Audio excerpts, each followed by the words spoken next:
On Christmas Eve, my CEO husband humiliated me in a way I never saw coming. The office was still lit. The lobby Christmas tree blinked softly, and holiday music played in the background like nothing in the world was wrong, while my life was quietly being rearranged without my consent. Victor stood in front of me, calm, polished, confident, and spoke as if he were giving routine instructions. "Apologize to her," he said quietly, "or you lose your paycheck and the promotion I personally approved." Ouch. Not because he raised his voice, but because he didn't need to. Before I tell you what I did next, before I explain why Christmas Eve mattered more than he realized, let me ask you something different. Have you ever stayed quiet? Not because you were weak, but because you were thinking? Tell me in the comments. And if stories like this speak to you, take a second to subscribe. It helps more than you know. All right, let me take you back. My name is Natalie Brooks. I'm 41 years old, and for 12 years, I was married to a man everyone admired. Victor Brooks, CEO. Respected, trusted. The kind of man people listened to the moment he entered a room. We met long before the company exploded, before the board, before the power, before people started calling him sir with a little fear in their voices. Back then, he used to ask what I thought. Somewhere along the way, he stopped. I worked at the company too. Different department, lower floor, same last name. Victor said it made things easier. Family working together. Loyalty, trust. What he never said was how quickly family turns into leverage when power enters the room.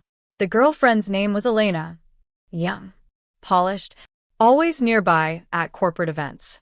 She wasn't hidden. She was displayed. And on Christmas Eve, Victor decided I would apologize to her. Publicly. Quietly, obediently, for making things uncomfortable. I asked him what I'd done wrong. He didn't answer. He just smiled slightly. The kind of smile men wear when they believe the outcome is already decided. "You want the London transfer? Don't you?" he asked. That's when I understood.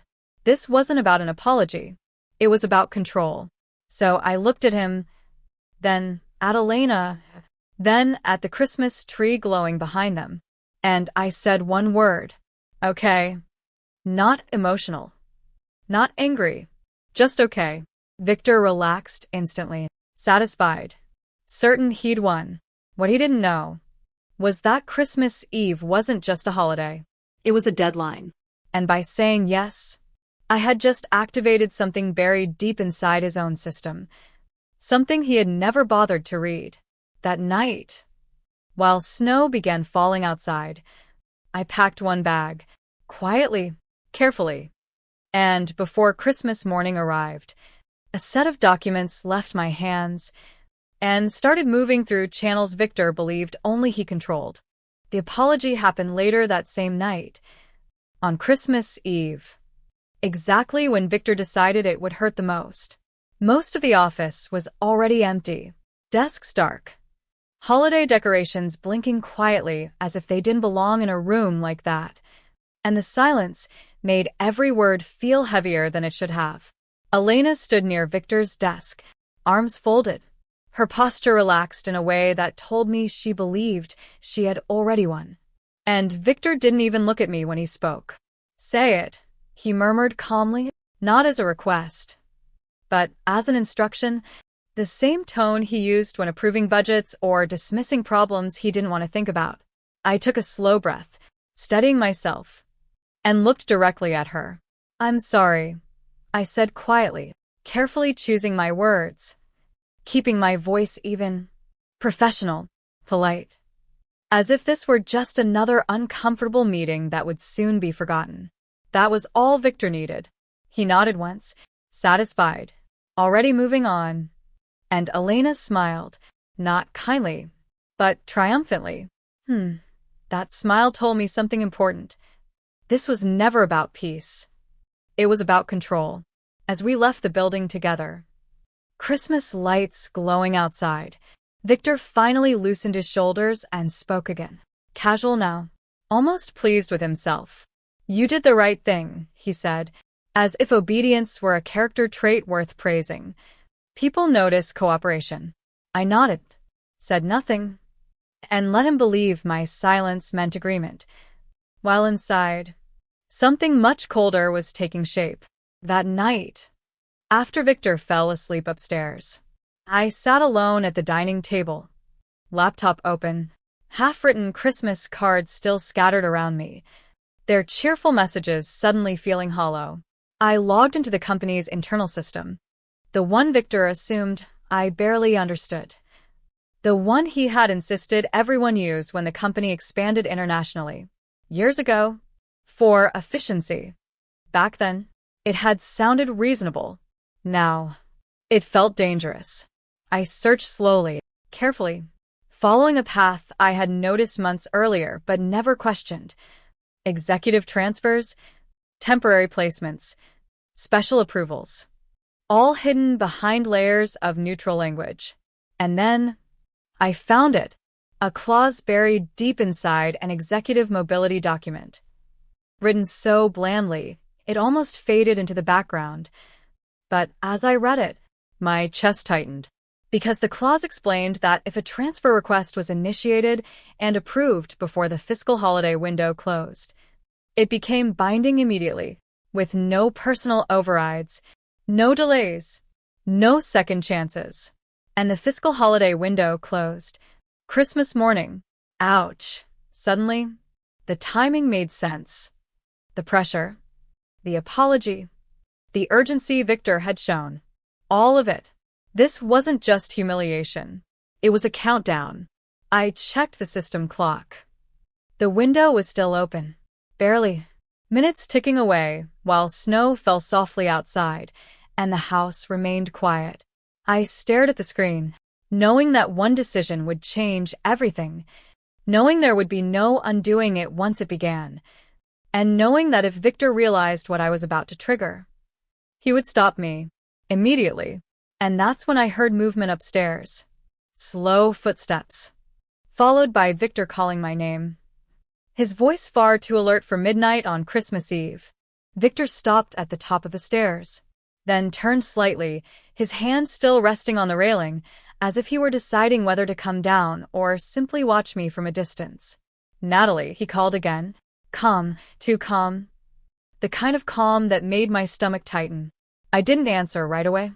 Not because I was frozen, but because I was thinking, calculating how much he might already suspect. When I finally spoke, I kept my voice light, casual, as if I had been doing nothing more than scrolling through emails. I couldn't sleep, I said. Too much on my mind. He descended slowly, each step deliberate, his eyes flicking toward the laptop on the table, then back to my face, searching for something he couldn't quite name. Work, he asked, pretending curiosity, masking control. Yes, I replied, meeting his gaze just long enough to seem honest. End-of-year reports. Christmas deadlines. That explanation satisfied him, at least on the surface. Victor nodded, glanced at the screen again, then smiled faintly. Don't overdo it, he said, already turning away. Tomorrow's a big day. I watched him disappear back upstairs, waited until the door to our bedroom closed, then exhaled slowly, my hands trembling just enough to remind me how close that had been. The system clock continued ticking, quietly, mercilessly. I returned my attention to the screen, reading the clause again, every word, every condition, every irreversible consequence. The transfer didn't just move me. It reassigned reporting authority, severed certain internal controls, and shifted oversight away from Victor's direct reach. That was the part he had never noticed, because Victor had always assumed. I didn't read past the headlines. Ouch. The irony almost hurt. I opened the approval pathway, fingers hovering over the trackpad, heart pounding harder than I wanted to admit, because once this process started, it would trigger automated notifications. audit timestamps, and internal alerts that could not be erased. Not even by a CEO. Snow brushed softly against the windows. Christmas lights flickered outside, and somewhere upstairs, Victor slept soundly, convinced everything was still under his control. I checked the time again. The window was closing. Slowly, I initiated the first step. Careful, precise, making sure each field was completed exactly as required, because mistakes would leave a trail, and trails were dangerous. As the confirmation screen loaded, a notification appeared in the corner of my screen. New message received. My chest tightened as I opened it. It wasn't from the system. It was from Monica Reed. My phone vibrated immediately afterward. Once, then again. And I knew without answering that she was awake, watching the clock just like I was. The message was short, and far more terrifying than I expected. Natalie, it read, if Victor notices this before the final authorization, he can freeze everything. My breath caught, because upstairs, I heard a door open again, heavier this time, faster, followed by footsteps moving with purpose. Victor wasn't wandering anymore. He was coming down, and I was still one step away from locking the transfer permanently. Victor's footsteps reached the bottom of the stairs. Heavier now, faster. No hesitation left in them. I didn't look up immediately, not because I was scared, but because I needed one more second to think. One more second to decide whether to close the screen or commit fully. Victor stopped a few feet behind me, close enough that I could feel his presence, the familiar scent of his cologne mixing with a faint smell of pine from the Christmas tree. What are you doing? He asked, his voice still calm, but sharper now, edged with suspicion. He wasn't bothering to hide. I turned slowly, keeping my expression neutral, unbothered, the way I had learned to do over years of bored dinners and forced smiles. Checking something for Monica, I said, evenly, casually. She needed a document before morning. That was true, just not the whole truth. Victor's eyes flicked to the laptop, then to my face, then back again, his jaw tightening ever so slightly. At this hour? He asked, pretending curiosity, while calculating risk. Yes, I replied, meeting his gaze. She said it couldn't wait. That name landed exactly the way I hoped it would. Victor leaned back slightly, crossed his arms, the posture he used when something didn't feel right, but he couldn't prove why. You should have told me, he said, slowly. Anything involving transfers or approvals needs my sign-off. Ouch. There it was. The first attempt to reassert control. I nodded once, deliberately, as if accepting correction. I didn't submit anything, I said, truth wrapped carefully around omission. I was just reviewing. Victor studied me, longer this time, searching for panic, for guilt, for any crack he could press into. He found none, because I had learned something important that night. Panic gives power away. After a moment, he exhaled through his nose, a faint laugh following. You've been under a lot of stress, he said, his tone softening. Christmas, Elena, work. I get it. Elena's name hung between us, heavy, intentional. I'm going back to bed, he added, turning away. Don't stay up too late. I watched him walk back toward the stairs, waited, listened, until the bedroom door closed again, this time with finality. Only then did my hands begin to shake. Not violently, not visibly, but enough that I had to press them flat against the table to steady myself. The system clock blinked at the corner of the screen. The window was narrowing. I reopened the approval pathway, my heart pounding now, louder, harder. Every second suddenly precious. Monica's earlier message echoed in my mind. If Victor noticed, he could freeze everything. I moved faster, carefully, triple-checking each field, making sure every requirement was satisfied. Then, a new alert appeared. Authorization pending. Secondary oversight required. My breath caught, because secondary oversight meant only one thing. Someone else had to approve the final step. And there was only one person on that list Victor respected enough not to question. His father. Charles Brooks. I stared at the screen, realization settling heavily in my chest. Because if Charles became involved, everything would change. For better. Or for worse. And Christmas morning was still hours away. I stared at the screen for several long seconds, not moving, not breathing properly, as the name Charles Brooks sat there in plain text, waiting to be selected. Victor's father. Founder. Chairman Emeritus. The man whose approval still carried more weight than Victor's title ever could. Ouch! My chest tightened as the risk settled in. If I pulled Charles into this, there would be no quiet ending. No private fix. No walking anything back. But if I didn't, the window would close. And everything Victor had done to corner me on Christmas Eve would remain exactly where he wanted it. I glanced toward the stairs, listened carefully, heard nothing but silence. The house wrapped in that strange holiday stillness that only comes after midnight. Then I moved the cursor. Slowly, deliberately, and selected secondary oversight. Charles Brooks. The system responded instantly. A confirmation notice appearing at the bottom of the screen, followed by a timestamp that made my breath catch. Request forwarded. Awaiting review. That was it. The moment had passed. There was no deleting it now. I closed the laptop gently, as if sound alone could undo what I'd just done, and sat back in my chair. My heart beating so loudly, I was sure Victor could hear it upstairs. Snow continued to fall outside. Christmas lights reflected faintly in the window. And I wondered briefly whether Charles was awake, or if this would land in his inbox first thing Christmas morning. Either way, it was coming. I stood up, poured myself a glass of water, forced my hands to stop shaking long enough to drink, then returned the laptop to its place exactly as Victor expected it to be. Nothing out of order. Nothing suspicious.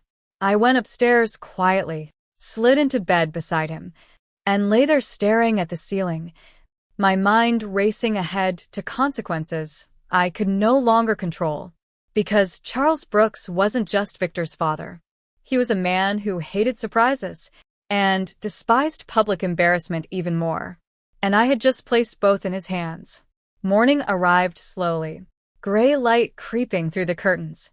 The quiet broken only by Victor's phone vibrating on the nightstand. Once. Twice. Then again. Victor stirred, frowned, and reached for it, squinting at the screen as he read whatever message had arrived so early on Christmas morning. His expression changed. Not anger, not confusion. Concern. Natalie, he said, sitting up now, suddenly alert. Did you send anything last night? I turned toward him, calm, measured, my voice steady. Send what? I asked. He hesitated, glanced back at the phone, then away again, his jaw tightening. My father, he said slowly. He wants to talk. Right now. That single sentence told me everything. Because Charles Brooks never called without a reason. And he never waited when something mattered. Victor swung his legs out of bed, already reaching for his robe, moving faster than I'd ever seen him move on a holiday morning. I watched him stand there, tense, uncertain, suddenly unsure of his footing. And for the first time in years, Victor Brooks looked like a man who knew he might not be in control anymore. Victor took the call in the hallway, pacing slowly, his voice lowered in that careful way he used when he didn't want to be overheard, even inside his own house. I stayed in the bedroom, not because I was afraid to listen, but because I already knew what mattered wasn't the words. It was the tone, and the tone told me everything. Yes, Dad, Victor said, too quickly, his confidence slipping just enough to notice. Of course. I understand. No, I wasn't aware of anything being finalized. I sat on the edge of the bed, hands folded in my lap, listening to pauses stretch longer than they should have, listening to Victor say less and less as the call continued. Merry Christmas, he added at the end, forcing a lightness that didn't belong there. The call ended. Victor stood still for a moment. Phone pressed to his ear long after the line had gone dead, then slowly lowered it. His shoulders tense, his jaw tight.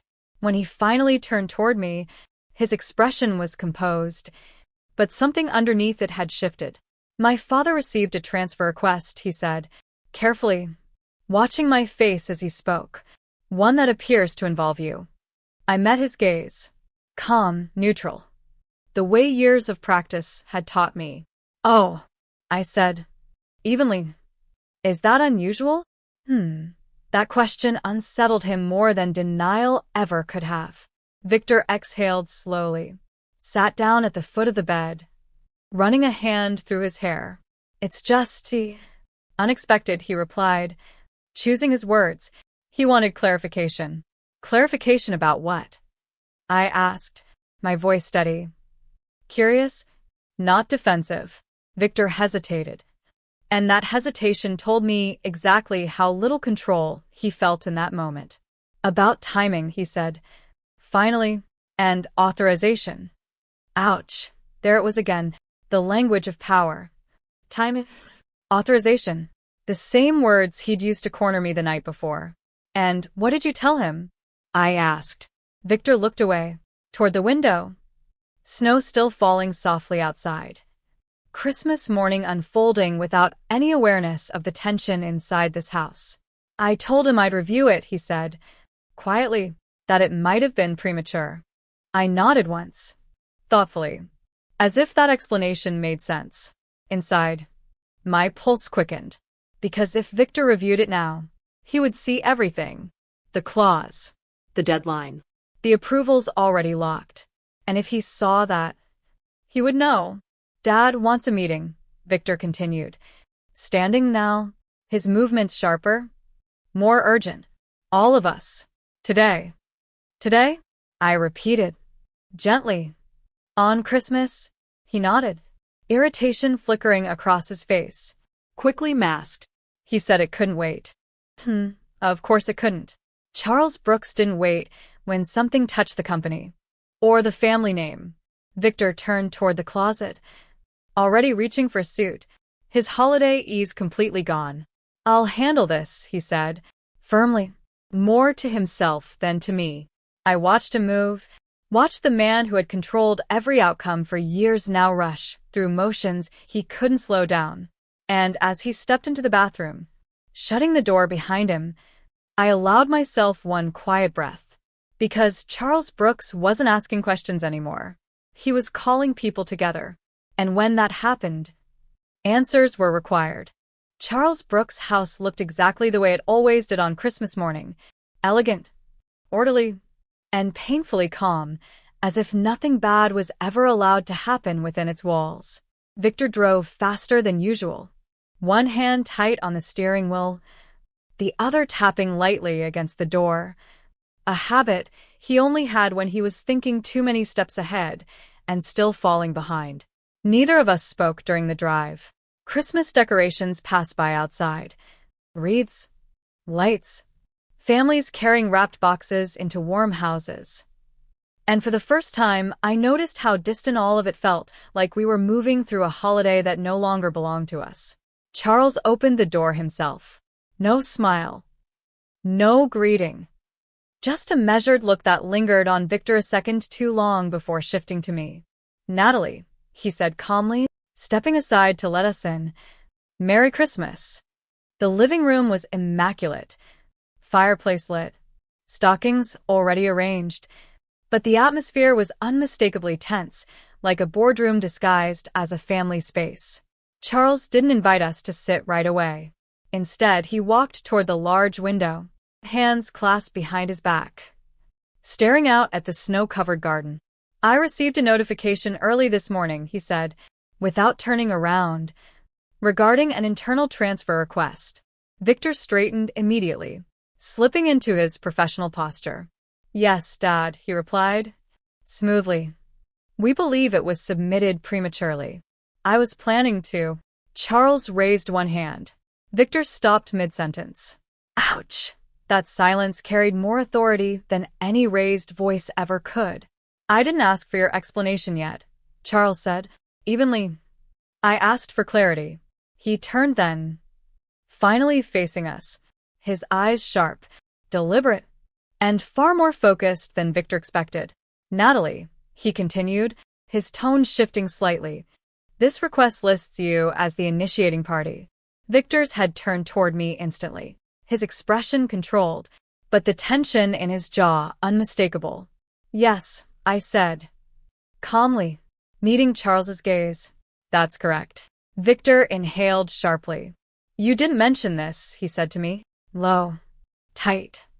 But I ignored him. Charles studied me for a moment, then nodded slowly, as if something had just fallen into place. The timing is unusual, he said. Christmas Eve submissions are rare. I know, I replied, gently. But the policy allows it. Victor stepped forward slightly. Dad, he said, this affects ongoing operations. We should discuss it privately. Charles's eyes flicked back to him, cold, unimpressed. Private discussions are how problems grow, he said.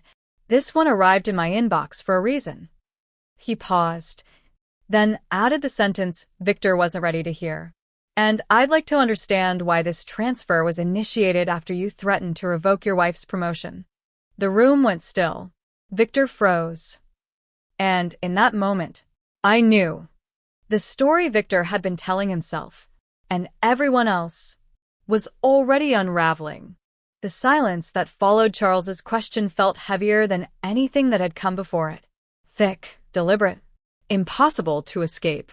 Victor was the first to recover, or at least attempt to. That's not what happened, he said quickly, his voice controlled, rehearsed, the same tone he used when redirecting a meeting that wasn't going his way.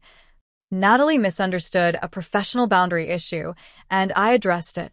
Charles didn't respond right away. He walked slowly toward the fireplace, adjusted one of the stockings with unnecessary care, and only then turned back around. You addressed it, he repeated, calmly, by threatening her position and a promotion that had already been approved. Victor stiffened. That promotion wasn't finalized, he said, sharper now, irritation beginning to seep through the polish. Yes, it was, Charles replied, unbothered. It passed committee review 2 weeks ago. Ouch! The color drained from Victor's face just enough to notice. I stayed silent. Not because I had nothing to say, but because silence was doing more damage than any interruption ever could. Victor glanced at me again, this time with something close to warning in his eyes.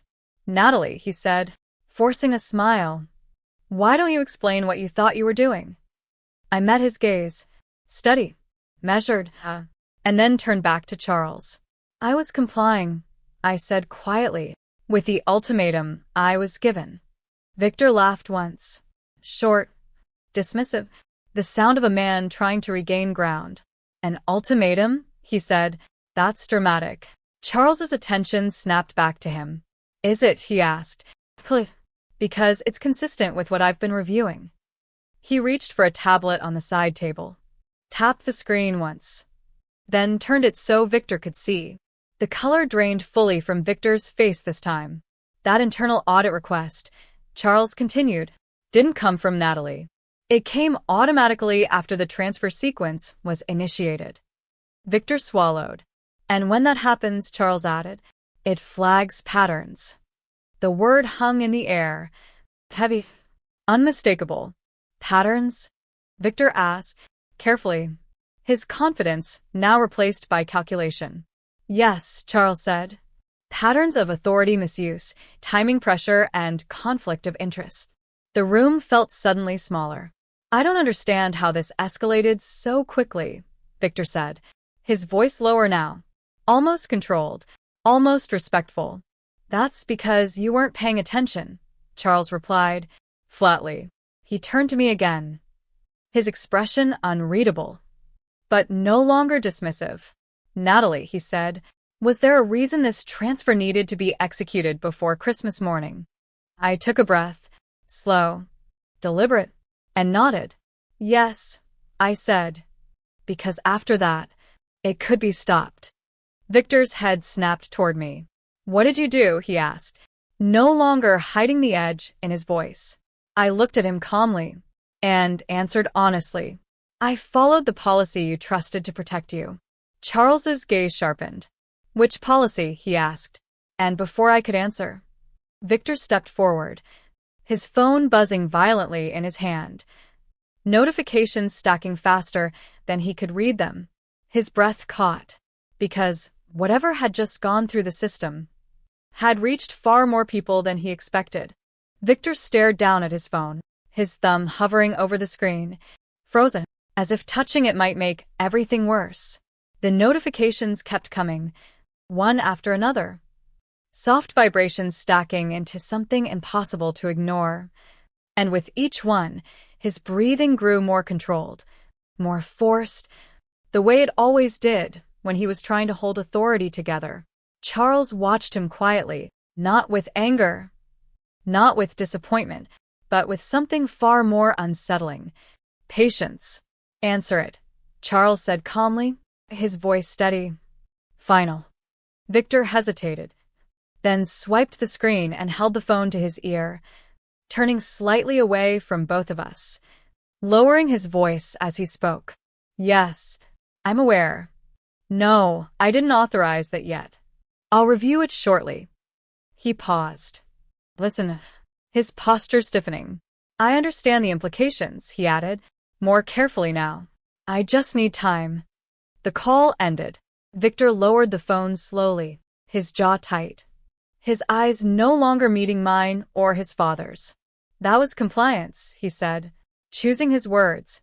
They've locked the preliminary audit until the transfer is finalized.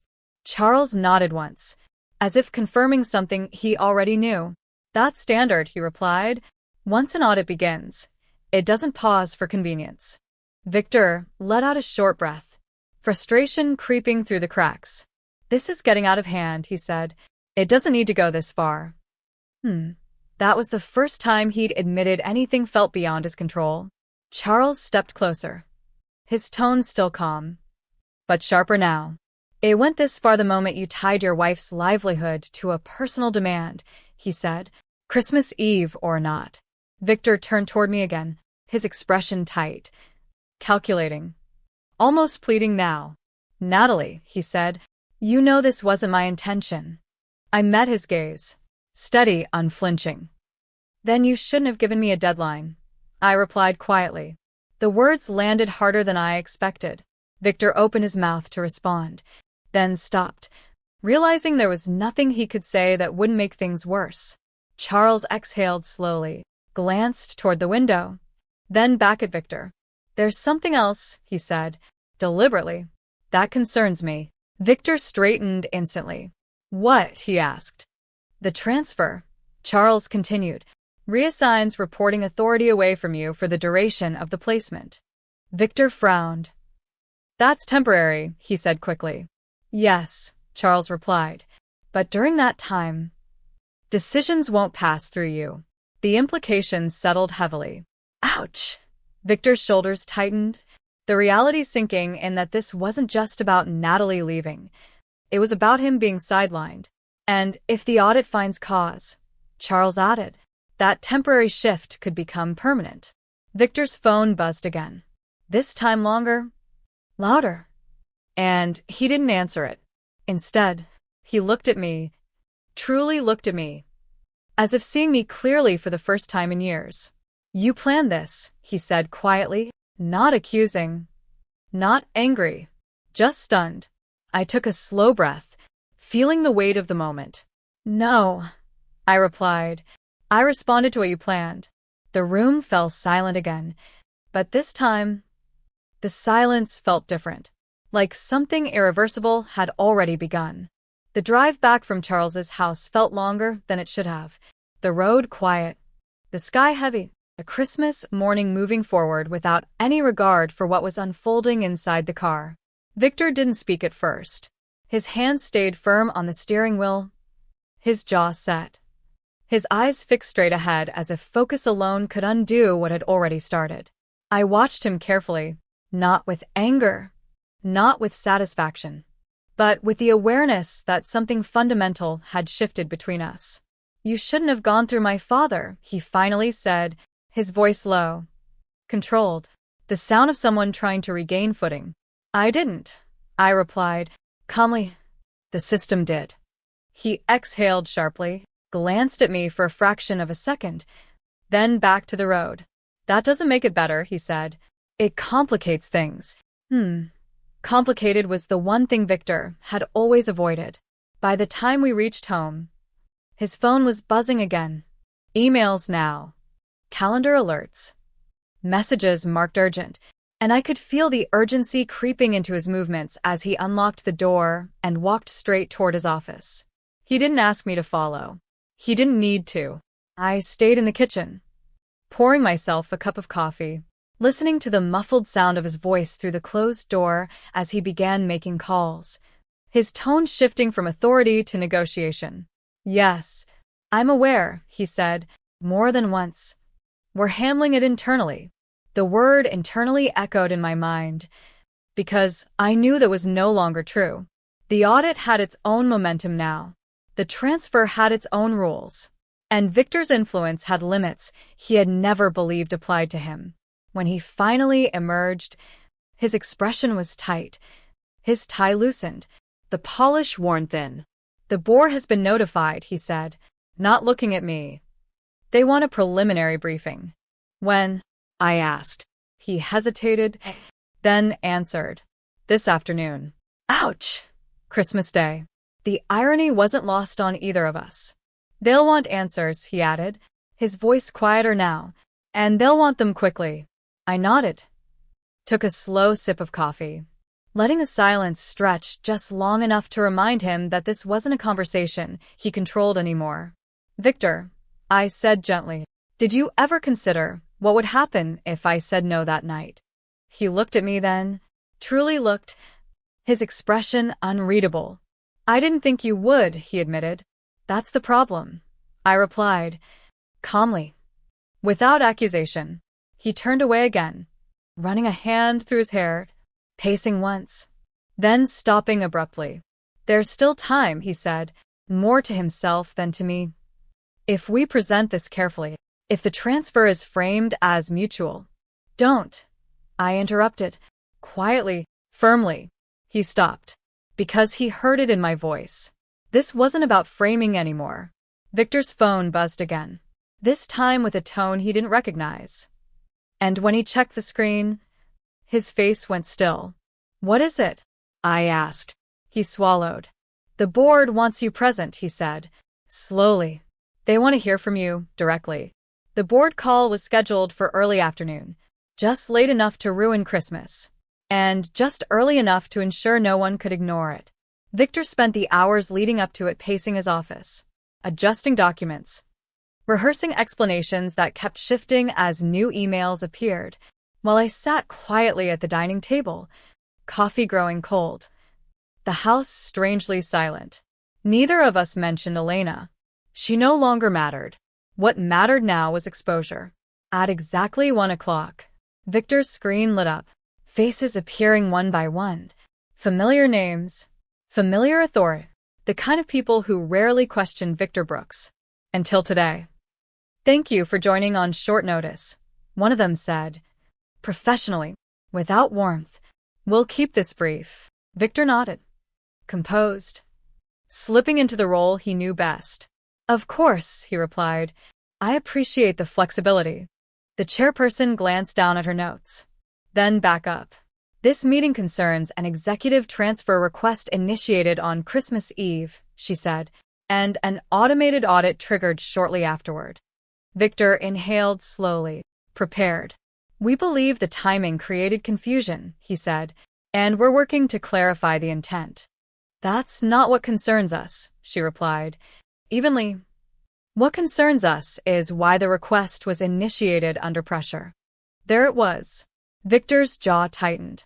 "We've invited Natalie Brooks to speak," the chairperson continued, turning toward me on the screen, "because the documentation lists her as the initiating party." Victor looked at me then, his expression unreadable. Not angry, not pleading, just uncertain. I met the camera calmly, my voice steady when I spoke. The request was initiated in response to an ultimatum, I said, clearly, one that tied my employment and promotion to a personal apology. The silence that followed felt endless. Can you clarify who issued that ultimatum? Another voice asked. Yes, I replied, without hesitation. Victor Brooks. Victor shifted in his seat. That's not an accurate characterization, he said quickly. This was a personal matter that escalated unintentionally. It escalated, the chairperson said, calmly, because company authority was used. She glanced at her screen again. Mr. Brooks, she continued, did you threaten to revoke an approved promotion on Christmas Eve? Victor hesitated. Just long enough. I raised concerns, he said. Carefully. Ouch. That hesitation was enough. We'll continue this review, the chairperson concluded. Effective immediately. She paused. Then added the sentence Victor feared most. Until further notice. Your oversight authority is temporarily suspended. The call ended. Victor sat frozen, staring at the blank screen, Christmas lights blinking behind him like nothing had happened. I stood slowly, my heart steady, my voice calm. That, I said quietly, is why I said okay. The house felt different after the call ended. Quieter. Heavier. As if the walls themselves were listening now. Victor didn't move right away. He remained seated at his desk, staring at the dark screen, his reflection faintly visible against the glass. A man unused to silence following his words. Outside. Laughter drifted faintly from a neighboring house. Someone opening gifts. Someone living a Christmas untouched by consequences. Victor finally stood, slowly, adjusting his jacket out of habit, then stopping halfway, realizing there was no meeting to prepare for anymore. This isn't over, he said, not looking at me. His voice low, controlled, but thinner than before. No, I replied calmly. It's just begun. He turned then, frustration flashing briefly across his face, before he forced it back into something almost familiar.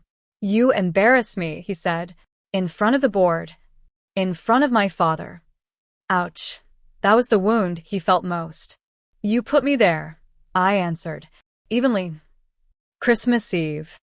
The silence stretched again, longer this time, and Victor looked away, pacing once, then stopping near the window. They'll dig, he said, more to himself than to me. They always do. Yes, I agreed. That's the point. His phone buzzed again. This time a message. Not a call. And I watched his shoulders tense as he read it. What now? I asked. He hesitated, then said quietly, Elena. That name still had weight, but less than before. She's upset, he continued. She says people are asking questions. Of course they were. What did you tell her? I asked. That it was temporary, he replied, that things would settle. I nodded slowly, understanding exactly how fragile that lie already was. Because audits didn't settle. They expanded. Victor's phone buzzed again. And again. And this time, he didn't answer. Instead, he looked at me, truly looked, as if trying to measure how much I knew, how far this could still go. There's something you're not telling me, he said, carefully. I met his gaze. Calm, unflinching. There are many things, I replied. You never ask. His jaw tightened, but he didn't argue, because arguing required ground to stand on, and his was slipping. I need to make a few calls, he said, grabbing his coat, already moving toward the door, urgency returning to his steps. Be careful, I said quietly. And he paused. About what? He asked. About who you speak to, I replied, and what you promise. He hesitated, just for a second, then left without another word. I stood alone in the living room. Christmas lights still glowing, the tree unchanged, the world outside continuing as if nothing had shifted. But inside, I felt it clearly. This wasn't the collapse. This was the unraveling. And Victor still didn't know how many threads were already loose. Victor didn't come back for hours. The daylight outside faded slowly, Christmas afternoon slipping toward evening, shadows stretching across the living room while the tree lights continued blinking like a quiet reminder that this was still supposed to be a holiday. I stayed where I was, not pacing, not calling anyone, letting the silence do what it needed to do. When the front door finally opened, Victor stepped inside with none of his usual confidence, his coat still on, his tie loosened, his movements rushed and uneven, as if the world had shifted just slightly out of alignment. "They're asking questions everywhere," he said, dropping his keys on the table, his voice low, strained. "Finance, compliance, people I haven't spoken to in years." "That's how audits work," I replied calmly, watching him closely. He ran a hand over his face, stopped, then looked at me with an expression I had never seen before. Uncertainty. "They pulled records I didn't even remember existed," he continued. "Emails, internal approvals, conversations from years ago." Ouch! That was the danger Victor had always ignored. "Did they find anything?" I asked. He hesitated, and that hesitation answered the question. "Nothing definitive," he said finally, "but enough to keep digging." He walked toward the window, stared out at the darkening street, Christmas lights glowing on neighboring houses, a normal world continuing without him at its center. "Elena called again," he added, his voice quieter now. I waited. "She says HR asked to speak with her," he said. "She's panicking." That didn't surprise me. "What did you tell her this time?" I asked. "That it's routine," he replied, though even he didn't sound convinced. I nodded slowly, feeling the weight of the moment settle deeper. "Victor," I said, gently, "you built this company on control." He turned toward me sharply. "No," he said, defensive. "I built it on discipline." "And discipline," I replied, evenly, "only works when rules are followed." He opened his mouth, then closed it, realizing there was nothing left to argue. His phone buzzed again, this time with a name that made his posture stiff instantly. "My father," he said quietly, reading the screen.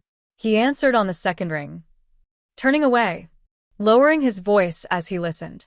"Yes, I understand. I didn't expect it to move this fast. Yes, tonight." He ended the call, slowly, then turned back to me.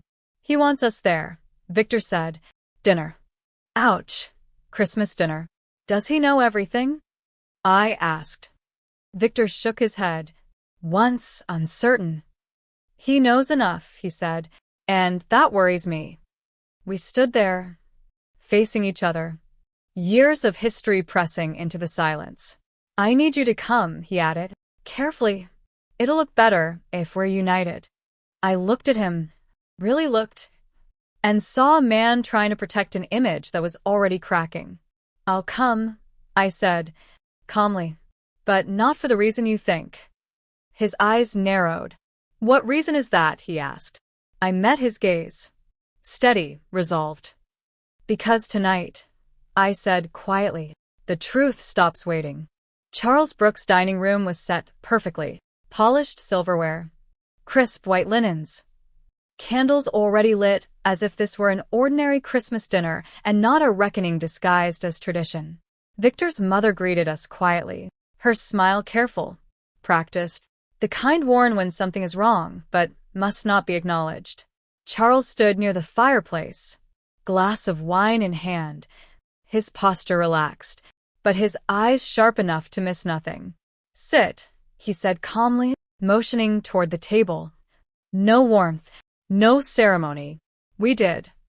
Dinner began with polite conversation, weather, travel delays, a brief comment about the tree, but every sentence felt like a placeholder.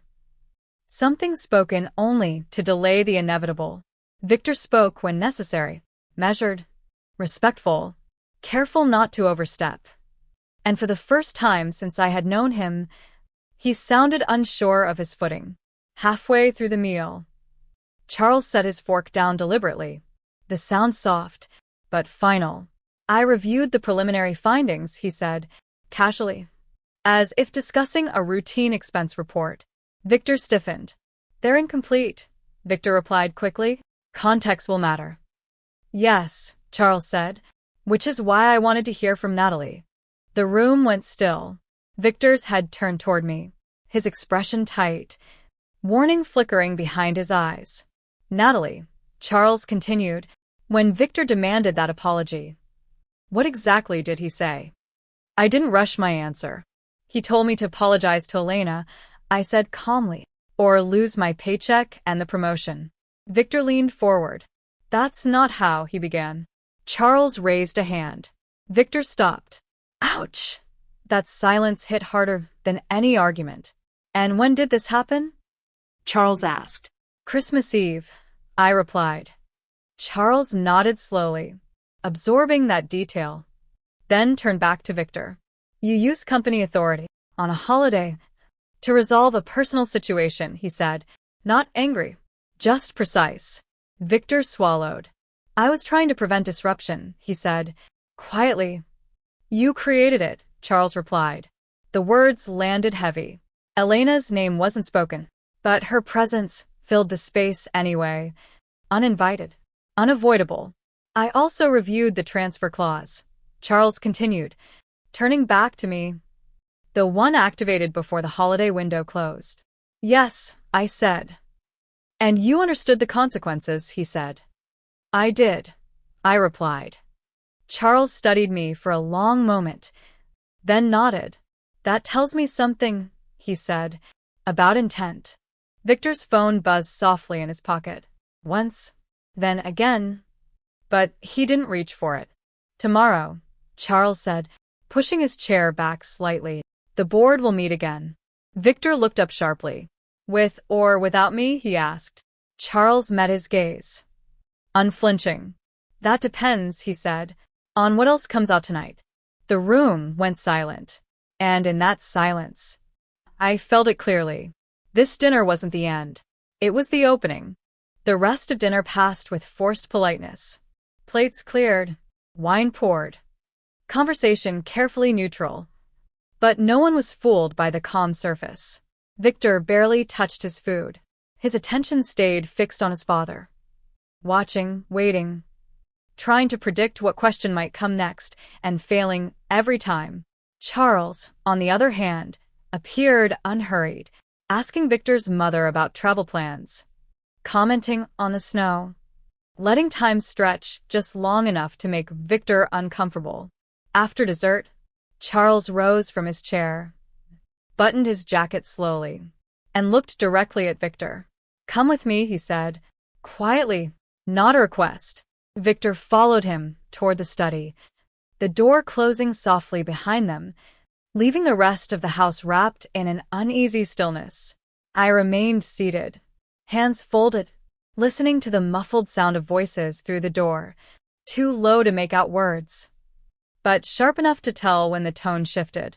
At one point, Victor's voice rose, just slightly, then fell again, controlled, restrained, like a man realizing volume wouldn't help him hear. The door finally opened. Victor stepped out first, his face pale, his movements stiff, as if gravity had suddenly changed. Charles followed, calm, composed, his expression unreadable. We'll be meeting the board in person tomorrow morning, Charles said, addressing the room, his voice even, decisive. Victor turned toward him. You said tomorrow, he said, trying to regain footing. You didn't say in person. I'm saying it now, Charles replied. Ouch. That was the moment Victor understood this had moved beyond damage control. Charles looked at me then, his gaze steady, thoughtful. Natalie, he said, I'd like you there as well. Victor's head snapped toward me. That's not necessary, he said quickly. Charles didn't even glance at him. It is, he replied, calmly. She initiated the request. She'll be part of the discussion. Victor exhaled sharply, but didn't argue. because arguing would only confirm what was already suspected. We left shortly after, the drive home silent. Victor's phone dark now. No more calls. No more messages. As if the system itself had paused, waiting. When we reached the house, Victor removed his coat slowly, carefully, and set it down with more intention than usual. "They're questioning my judgment," he said quietly, more to the room than to me. "They're questioning your actions," I replied. He looked at me, eyes tired, edges of certainty worn down. "You could have stopped this," he said, not accusing, just searching. "Yes," I agreed, "but I didn't need to." That answer landed between us. Heavy. Final. Victor nodded slowly, the truth settling in. "This isn't just about Elena anymore," he said. "No," I replied, calmly. "It never was." As I turned toward the stairs, preparing for a night that promised no sleep, I felt it clearly. Tomorrow wouldn't be about explanations. It would be about consequences. Sleep never really came that night. Not for either of us. Victor lay awake beside me. I could feel it in the way he shifted, the way his breathing never fully settled, the way his phone stayed face down on the nightstand like a threat neither of us wanted to touch. Outside, the world moved quietly into the early hours of Christmas night. Snow melting into dark pavement, lights dimming one house at a time, as if the holiday itself was gently stepping aside. By morning, Victor was already dressed, suit pressed, tie knotted with mechanical precision. The look of a man preparing for a battle he wasn't sure he could win. We drove downtown in silence. The city felt different at that hour. Emptier, sharper. Like everything unnecessary had been stripped away. The boardroom lights were already on when we arrived. Glass walls glowing. Silhouettes moving inside. Familiar figures gathering with purpose. Victor slowed as we approached the door, his hand hovering over the handle, hesitation flickering across his face. "They'll come at me hard," he said quietly, not boasting, not complaining, just stating a fact. "They should," I replied, evenly. He looked at me then, searching for something, sympathy, reassurance, alliance. What he found instead was calm. Inside, the room settled quickly, chairs filling, screens lighting up, documents distributed without ceremony. Charles took his seat at the head of the table, composed, unhurried, as if time itself had adjusted to his pace. "This meeting is now in session," he said, his voice firm, unmistakable. Victor launched into his explanation almost immediately, prepared, polished, outlining timelines, decisions, framing everything as miscommunication intensified by holiday timing. Several board members listened without interruption. Others took notes, their expressions unreadable. Then, one of them spoke. "Why was your wife's promotion leveraged in a personal matter?" she asked. Directly, without softness. Victor opened his mouth, closed it, then answered. "That was never my intention," he said, carefully. Another voice followed. Intent aside, a man added. The action occurred. Ouch! That distinction landed heavily. Charles turned toward me. "Natalie," he said, calmly, "tell us what happened from your perspective." I took a breath, slow, steady, feeling every eye in the room settle on me. "I was given an ultimatum on Christmas Eve," I said, clearly. "Apologize, or lose my paycheck and promotion." Victor shifted in his seat. "And what did you do?" Charles asked. I complied. I replied, and followed the policy available to me. A pause followed, not uncomfortable, but deliberate. "Which policy?" another member asked. "The executive mobility clause tied to the holiday window," I said. Several heads lifted. One board member leaned forward. "That clause hasn't been triggered in years," she said. "I know," I replied, calmly, "which is why it was overlooked." Victor's shoulders tightened. "And once triggered," Charles added, "it cannot be reversed." Silence fell. because everyone in that room understood exactly what that meant. The silence that followed Charles's statement wasn't awkward. It was heavy with understanding. Several board members exchanged brief glances. Not confused, not surprised, but alert, as if a door they hadn't expected to open had just swung wide. Victor sat very still, hands folded tightly in front of him, his expression controlled, but the tension in his shoulders betrayed him. "So the transfer is locked," one board member said, breaking the silence. "Effective immediately." "Yes," Charles replied, evenly. "And per policy?" "Oversight shifts accordingly." Victor looked up sharply. "Temporarily," he said, quickly. "That was always the intent." "Temporary authority," another member replied, "can become permanent if findings support it." Ouch! The weight of that possibility settled into the room. Charles turned toward Victor, his voice calm, but unmistakably firm. "You built this company on systems," he said. "Those systems are now doing what they were designed to do." Victor swallowed, nodded once, but didn't argue, because, for the first time, arguing would have worked against him. One of the board members addressed me again. "Natalie," she said, "were you aware this action would trigger an audit?" "Yes," I replied.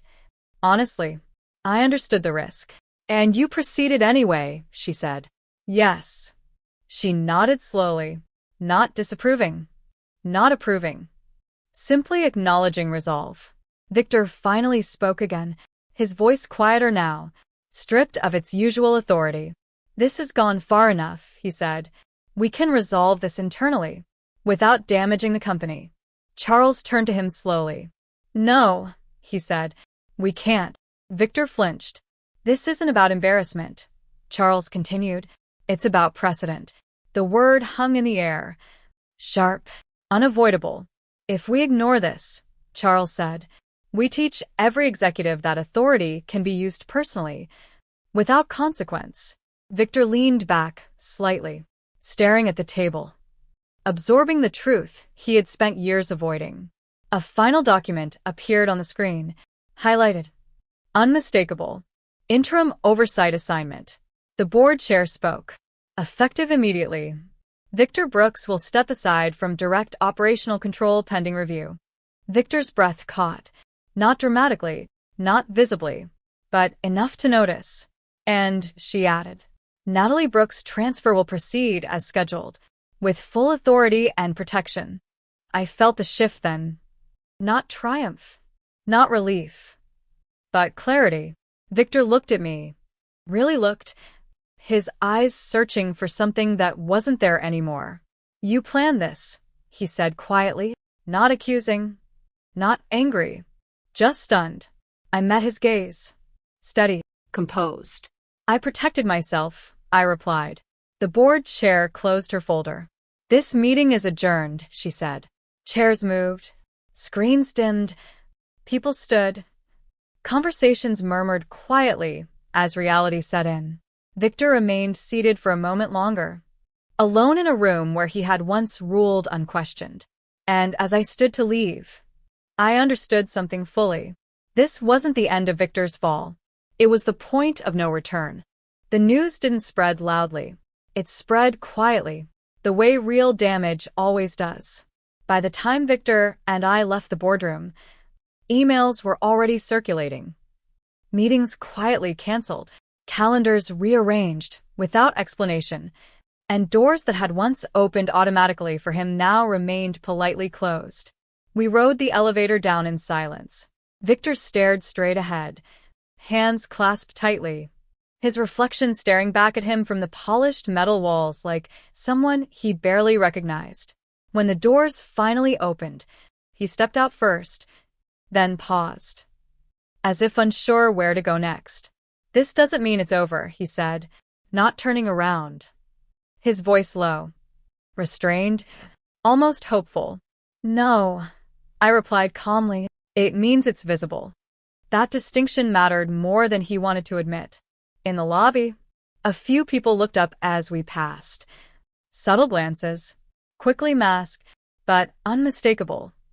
The first signs of a shift Victor had never experienced before. Power doesn't disappear instantly. It thins. Outside, the winter air felt sharper, cleaner. And for the first time since Christmas Eve, I felt my shoulders relax slightly. Victor stopped near the curb, pulled out his phone, scrolled, then froze. "What now?" I asked. He hesitated, then turned the screen toward me. A short internal memo, stamped confidential, already leaked beyond its intended circle. Executive oversight transition, effective immediately. Ouch! That was faster than anyone expected. "They weren't supposed to release that yet," Victor said, his voice tight. "This will invite speculation." "It already has," I replied. His phone buzzed again. A call this time, and when he saw the name, his posture stiffened. "Elena," he said quietly. He didn't answer. For the first time, he didn't rush to manage the fallout, because some things couldn't be managed anymore. We drove home separately. Victor said he needed to make arrangements, calls, explanations. And I didn't ask what kind. I returned to the house, now strangely peaceful. Christmas decorations still in place, the tree lights glowing softly as if unaware of how much had changed beneath them. I packed another bag, slowly, deliberately, choosing only what mattered, leaving behind what didn't. When Victor finally returned, hours later, the house was quiet, my suitcase by the door impossible to miss. "You're leaving," he said, stating the obvious. His voice tired, flat. "Yes," I replied. "For how long?" he asked. I met his gaze. Calm resolve. "For as long as it takes," I said. He nodded once. No argument left. No authority to lean on. As I reached for the door, my phone vibrated. A message from Monica Reed. Transfer confirmed. Housing arranged. Departure scheduled. I looked back once. Just once. At the man who had demanded obedience on Christmas Eve. And then I stepped outside. Into the cold air. Into a future he no longer controlled. The airport was quieter than I expected. Christmas lights still hung from the ceiling, blinking softly. But the crowds had thinned. Families already settled wherever they were meant to be.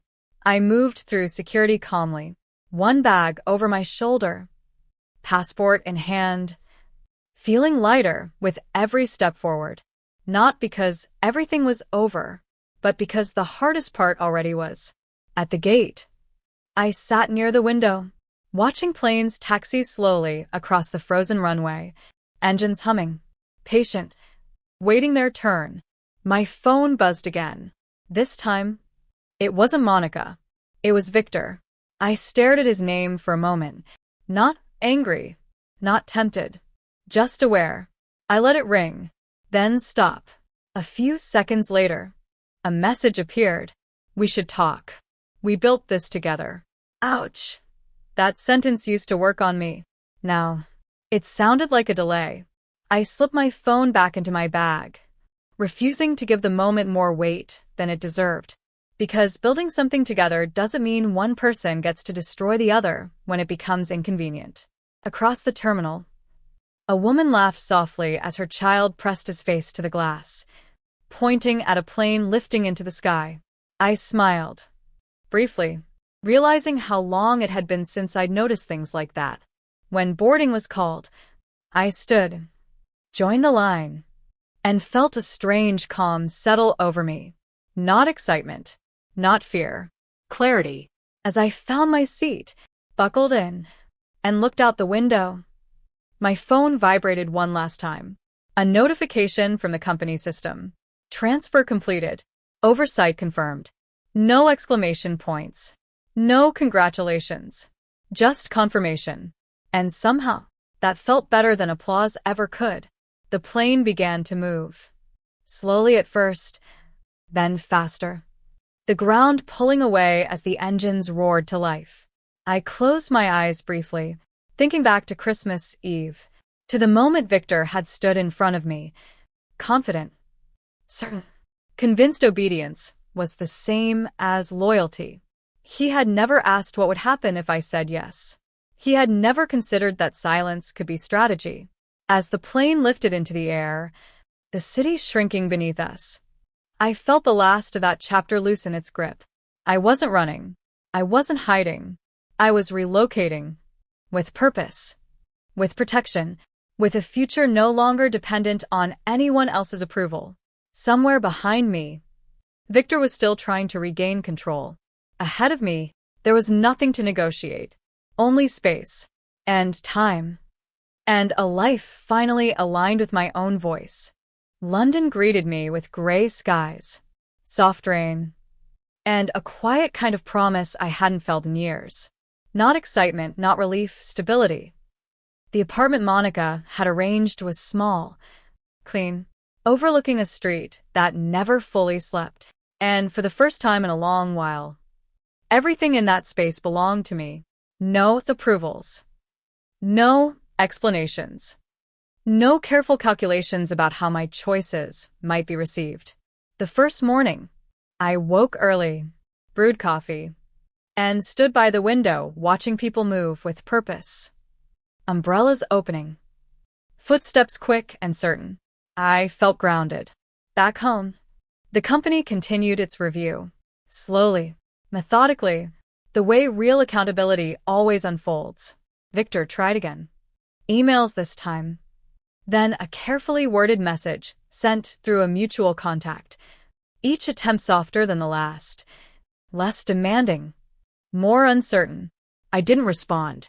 Not because I was angry, but because closure doesn't always require conversation. Sometimes, it requires distance. A week later, the board's decision arrived quietly.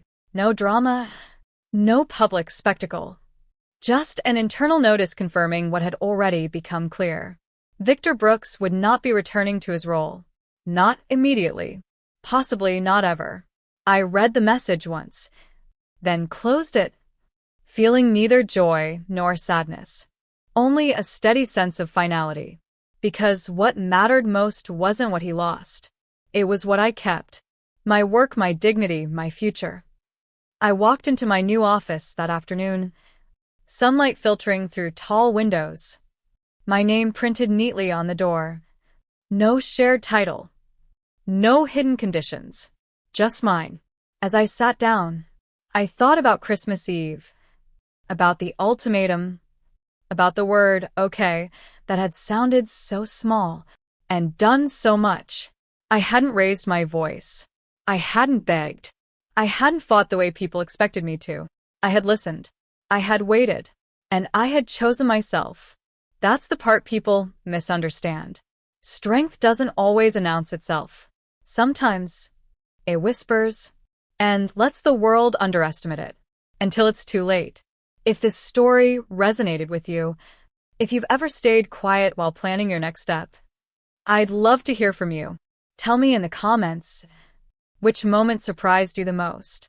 And if you're still here, if stories like this matter to you, take a moment to subscribe. Not for me. For the reminder that it's never too late to choose yourself. Even on Christmas Eve.